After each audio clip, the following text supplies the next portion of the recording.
Well, hello, friends. Mark Holmes here with. And as always, thank you guys for watching, commenting, subscribing, and being part of the Joe Boo Sports Report. Without you guys, man, this literally does not work. I'm sitting here, not watching paint dry, but watching quicksand 20 dry so we can paint the ceiling and get on to the next task. But I got to tell you, it's great because this week our team heads to Oxnard. We'll be in training camp, and we'll be talking about actually players on the field. Thank God. But here's the thing for me. You know what?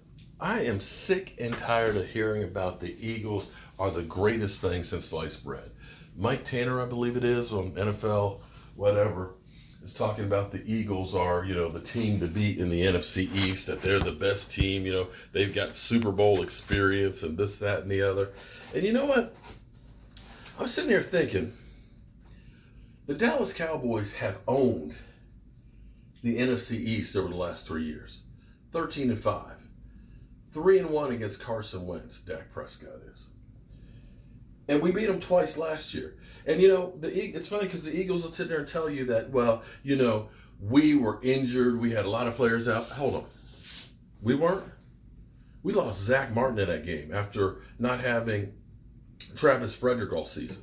Connor Williams was coming back from injury. We had Xavier Salafalo, who left an eye on the field, I believe the week before.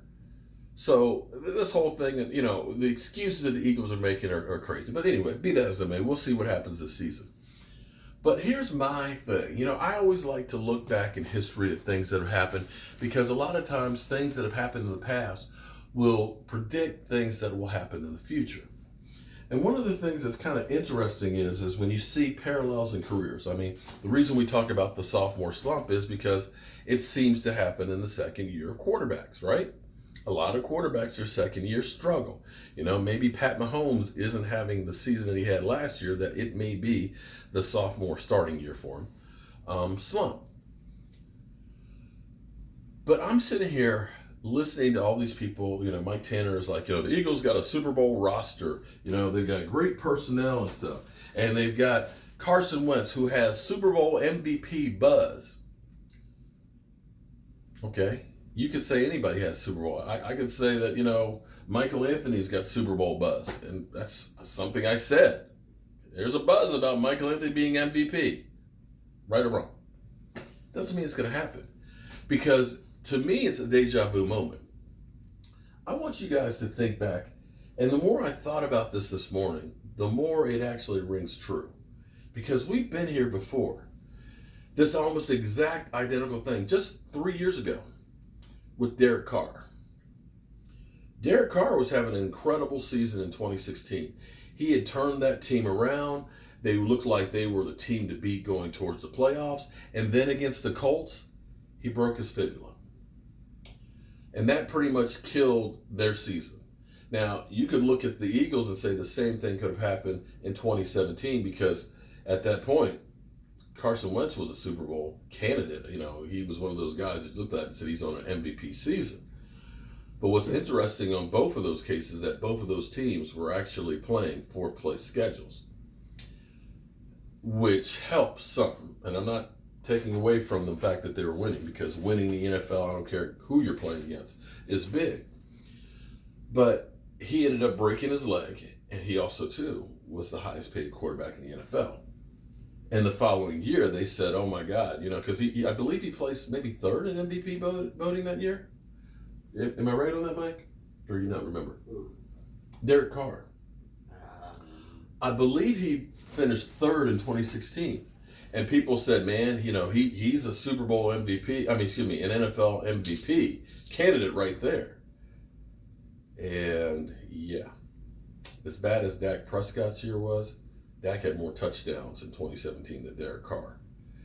And as far as the Raiders going, that season was terrible for them, which brought in John Gruden. And so as I look at this, the difference between the Raiders and the Eagles were the Raiders didn't have a backup quarterback like Nick Foles. And when you looked at it, Derek Carr is really on the outside looking in, because we all believe that John Gruden wants to have somebody else running that team. So when you think about players are a shoe-in, or when you listen to these talking heads that tell you, oh, Carson Wentz, he's a Super Bowl MVP, excuse me, NFL MVP, he's a Super Bowl winner. I hate to use somebody else's words, but he's kind of wearing somebody else's ring. What do you think about that, Mike? Don't care? But we'll have to wait and see. But I hope that my Cowboys listen to all these people that just say the Eagles, they're so head and shoulders above everybody else. The Cowboys, well, they don't have a chance. They got a lot of depth. They got a lot of guys and stuff, but they're not the Eagles, even though they beat the Eagles twice last year, coming off the Super Bowl. And here we sit waiting for the paint to dry. Excuse me, the compound to dry. Oh well. All right, guys. Hope you guys are having a great Monday. Be sure to tune in tonight, 9 o'clock Eastern, because we're going to be here, as always, live and in effect. I'm Mark Holmes with Michael Anthony Fitness, and we'll see you guys soon.